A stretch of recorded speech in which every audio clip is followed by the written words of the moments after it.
Assalamualaikum warahmatullahi wabarakatuh. Alhamdulillah. Wassalatu wassalamu ala rasulillah. Sayyidina Muhammad ibni Abdillah. Wa ala alihi wa sahbihi wa man tabi'ahu ila yaumil qiyamah. Saudaraku sebangsa dan setanah air, rahimakumullah. Dahulu pada zaman kerajaan ada seorang pujangga sastra yang bernama Empu Tantular yang mengarang sebuah kitab bernama Kitab Sutasoma, di mana di dalamnya mengajarkan tentang istilah Bhinneka Tunggal Ika yang artinya berbeda-beda tetapi tetap satu. Lalu tahun pun berganti, masuk kepada tahun 1928, tepatnya pada tanggal 28 Oktober. Pada saat itu, terdapat sekumpulan para pemuda. Mereka berkumpul untuk berinisiasi melakukan deklarasi Sumpah Pemuda yang merupakan cikal bakal Indonesia. Pada saat itu, para pemuda bersumpah sambil meneriakan, bertumpah darah yang satu, berbangsa yang satu, berbahasa satu, Indonesia. Lalu, saudaraku, tahun pun berganti. Masuk pada masa sang proklamator Bung Karno. Beliau mengenalkan kembali istilah Bhinneka Tunggal Ika, berbeda-beda tetapi tetap satu jua. Bahkan Bhinneka Tunggal Ika menjadi semboyan lambang negara kita. Ternyata saudaraku, negara ini adalah berasal dari berbagai macam kebinekaan. Mulai dari bermacam-macam kerajaan, bermacam-macam suku, agama, kelompok, golongan yang semuanya melebur menjadi satu kesatuan yang bernama Indonesia. Terkait dengan Islam dan kebinekaan, sudah jelas dalam surat Al-Hujurat ayat 13. Allah Subhanahu wa taala berfirman, A'udzubillahi minasyaitonirrajim. Bismillahirrahmanirrahim.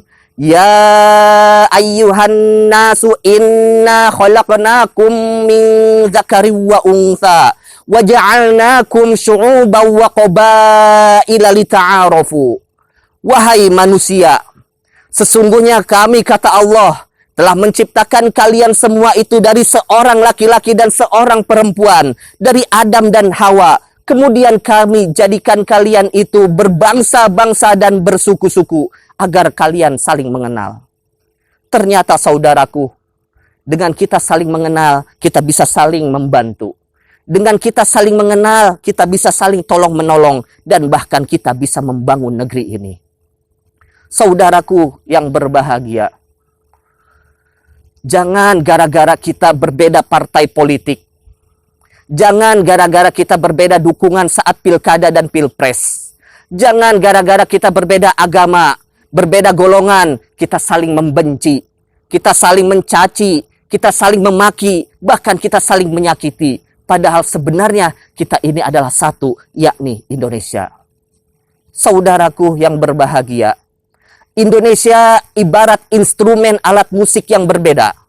Ada gitar, ada keyboard, ada drum, namun ketika semuanya bisa menjadi satu nada yang sama, maka terciptalah irama alunan musik yang indah. Itulah Indonesia. Ketika kita berbeda-beda namun kita bisa bersatu, maka negara ini akan menjadi negara yang indah, negara yang aman, nyaman, tentram, dan penuh dengan kedamaian.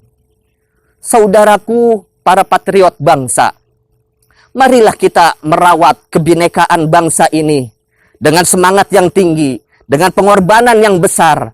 Karena bisa saya ibaratkan merawat kebinekaan bangsa ini seperti kita menggenggam bara api yang panas. Betapapun panas, genggam eratlah ia. Walaupun tangan ini terbakar, asal jangan anak bangsa terkapar. Walaupun tubuh ini hancur, asal jangan anak bangsa tersungkur. Menjadi sampah tidak berguna, menjadi pohon tidak berbuah.